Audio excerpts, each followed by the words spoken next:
Dėmesio, dėmesio, dėmesio. 100% žmonių trūksta dėmesio. Jum trūksta dėmesio. Man trūksta dėmesio. Mum visiems trūksta dėmesio. Leiskite, aš jums papasakosiu, apie ką ir kodėl aš kalbu. Kadangi šitas kanalas yra apie lyderystę. Šiandien aš noriu su jumis pasidalinti savo patirtimi apie vieną svarbiausių įgūdžių, kuris reikalingas norint būti tikrų lyderių. Apie įgūdį, kuris keičia iš esmės visą tai, ko mes siekiame ir visą tai, ką mes darom.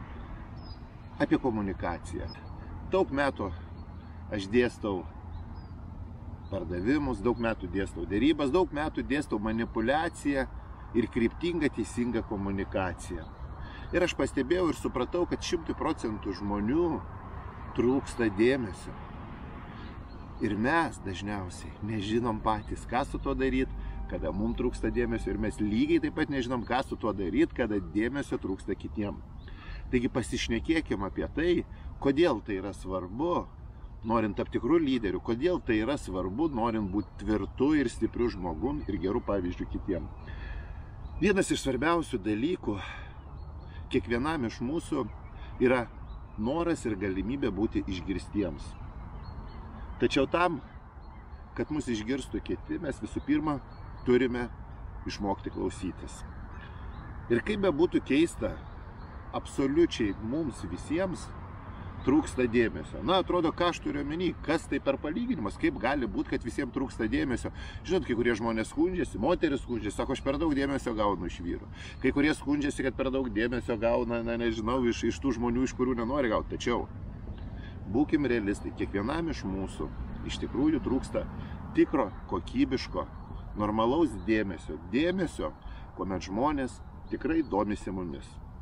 Kad tai geriau suprasti, pasikniskim savo kasdienybėje. Žinot, mes kaip žmonės pripratę bendrauti ne tam, kad išklausyti kitų. Dažniausiai savo komunikacijai, savo bendravime mes daugiau susikoncentruojam į tai, ką mes norim pasakyti.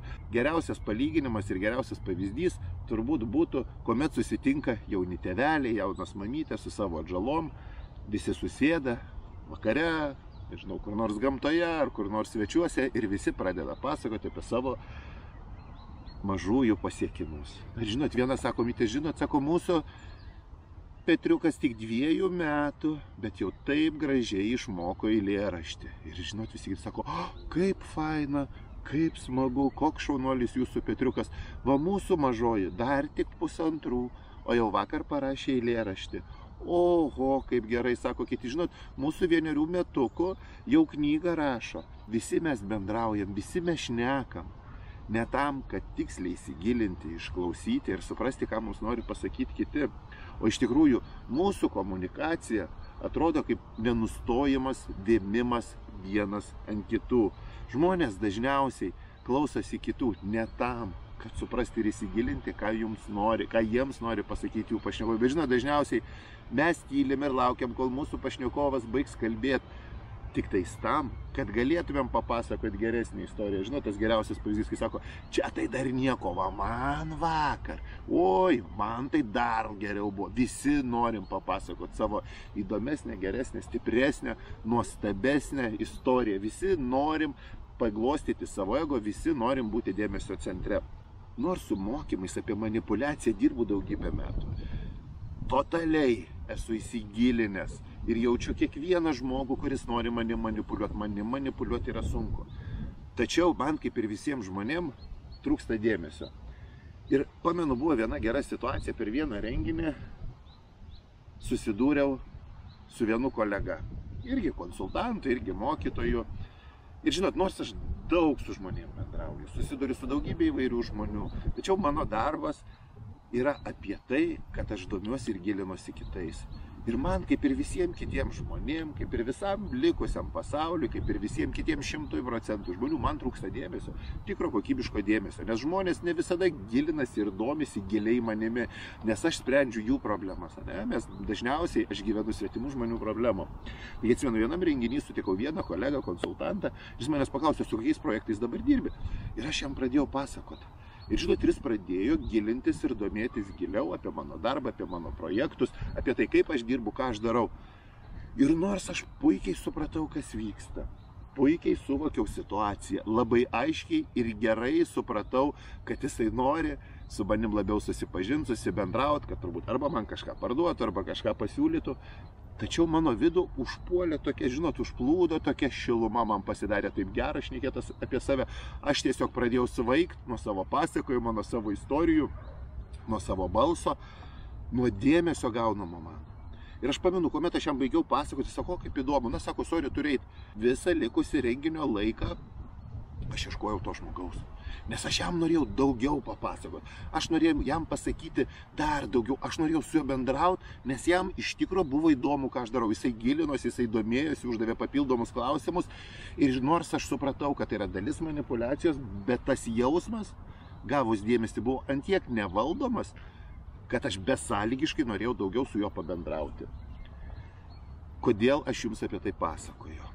Žinodami ir suprastami, kad daugelis žmonių, visiems žmonėms trūksta dėmesio. Mes galime išmokti vietoj to, kad kalbėti, kad laukti, kol kiti nutils tik tam, kad papasakot savo geresnį istoriją. Mes galime išmokti išklausyti. Nes kuomet tu išklausai kito žmogaus, tas žmogus dažniausiai nori daugiau ir labiau su tavim bendrauti. Nes kaip sakydavo mano senelis, tu man nepasako, ką tu žinai. Tu man geriau papasakok tai, ko nežinau aš. O tam, kad tu sužinotum, ko aš nežinau, tu turėsi manęs išklausyti. Ir tai yra pati universaliausia tiesa. Norėdami, kad mus kiti išklausytų, norėdami, kad mus kiti išgirstų, mes visų pirma turime išmokti išklausyti kitų. Nes žmonės pajutę, kad mes jais domimės, pajutę, kad mums iš tikrųjų yra įdomu jų istorijos, kad mums yra jie įdomus kaip asmenybės, žmonės labiau prisiriša prie mūsų. Ir tai yra viena iš pagrindinių tiesų, kurią aš dėstau komunikacijų, tai yra viena iš pagrindinių tiesų, kurią aš dėstau lyderystėje, ir tai yra viena iš pagrindinių tiesų, kurią mes visi, norėdami būti stipresni, norėdami būti tvirtesni, norėdami būti tikrais lyderiais, turime ir privalome išmokti. Aš tikiu, kad išmokti rodyti dėmesį kitiems yra pats svarbiausias mūsų įgūdis. Išmokti iš tikro rūpintis kitais, išmokti iš tikro suprasti, ką kiti mums nori papasakoti, ką iš tikro kiti jaučia, yra vienas iš svarbiausių įgūdžių.